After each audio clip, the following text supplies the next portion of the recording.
Have you been searching the internet on how to reset your computer in your truck? Why is there no videos out there or research on newer vehicles on how to actually reset it? Now there are some older ones saying disconnect the negative side of the battery, let it stay off for a while, but I've come to find out with all the upgrades and modifications that I've made to my truck, that does not completely reset the computer. How did I make this discovery? Well, I was sent out this OBD2 scanner to show it off. This was gonna be a totally different video showing the capabilities of this, but it found an issue in the truck. It was a communication error with the ECM PCM, and I had no engine light on, but it did find the code. This little scanner is around $20. It's from King Bolin, and it's the YA200.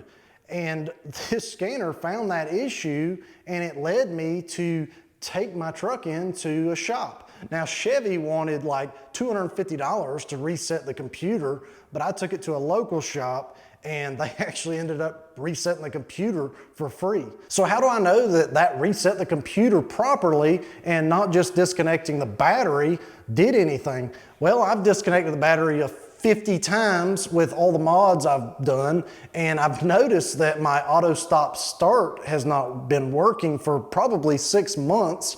And as soon as I took it into that shop and they reset it, it started working again. So that tells me there was definitely a communication error there, because in order for that auto stop start to work, there's a lot of different variables that go into that. After that reset, I also got a notification on the dash saying that my key fob was low.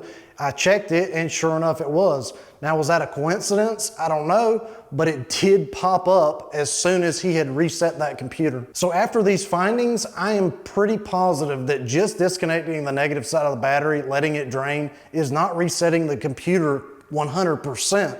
Now, I feel like it does work when you want to do like a throttle body relearn or something like that, but if there's some type of communication error, you need a scanner tool at a shop, or you can actually buy one and reset that computer with that scanner tool. And what's really frustrating is I feel like car manufacturers are hiding everything where you can't find it.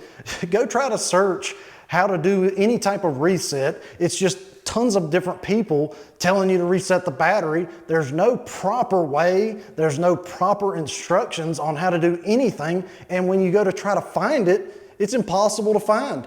That's why I feel good about this, because it's personal experience, and this reset from the shop worked. I do want to show the scanner off a little bit because it did lead me to all these findings, and for around 20 bucks, you might want to grab one of these and see if you're getting any errors, because like I said, my engine light was not on, but this did find the code. So let's jump in the truck and I'll show you what this thing can do. Take the scanner, plug it into the OBD2 port.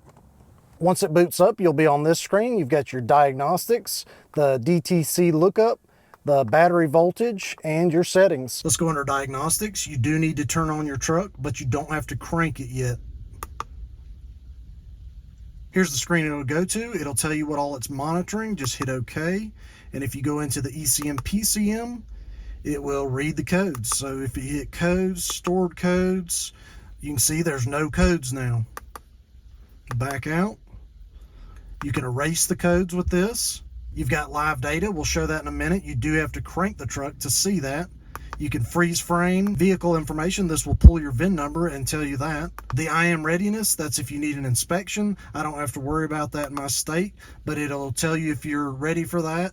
And looks like I'm not. I have to drive around a certain amount of time since the reset. You've got mode 6, O2 sensor test, and component test. So I've cranked up the motor. You're supposed to let it warm up, but I'll go ahead and show you all data. This is going to show you a bunch of information while the truck is running.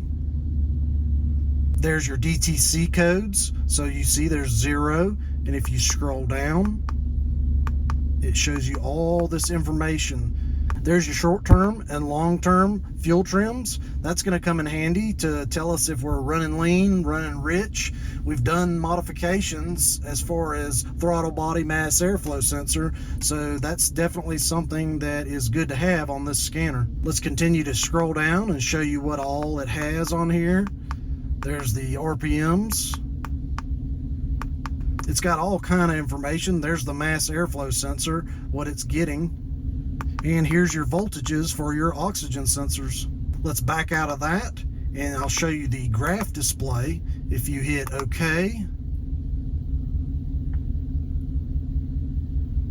you can choose what you want on the graph. So let's say we want the RPMs, and then you'll hit back and it'll show you a little diagram of the RPMs. And that's real live data right now. It's right around 600 RPM. So if I give it a little bit of gas, it will raise the RPMs and give you a nice little graph of how it's doing. Let's select the mass airflow. So hit that, and there's your graph. It'll give you a max and a min, and if you hit the gas a little bit. And there's several other different options if you want to see those on the graph. If you want to record different things for diagnostic purposes, you go into that.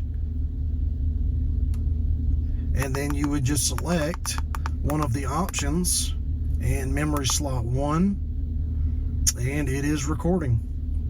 Playback if you want to see that. And that's how you'd see what it recorded. Let's go back to the main screen, go down to battery. I really love this option because you can see if your alternator is charging your battery. And right now we're sitting at 14.3. It was going up a little bit. So that does mean my alternator's working and allowing for charge to get to the battery. And when I turn the truck off, the battery voltage should drop. So I love that option because you can see if your alternator is giving charge to the battery. Let's look at the DTC lookup. So if you find a code, you can punch it up in here, select your model and everything, and it should tell you what that code is. Let's show you what's in settings real quick. You've got languages, unit, self-test, system info. If I'm back on the main screen again, if you hit DTC, that will tell us if our system is running good. And right now it says system normal because I have no engine lights. Well, there's a brief overview of what you could get out of this scanner. It's only about 20 bucks. That's not too bad. Everything is electronic in these trucks. And I didn't have an engine light, but this actually found a code. I will also probably look into getting a different scanner that I can reset my computer with because obviously disconnecting the battery is not working. If you liked today's video, make sure you hit the thumbs up. And if you haven't subscribed already, go ahead and do so. Until next time, we'll see y'all.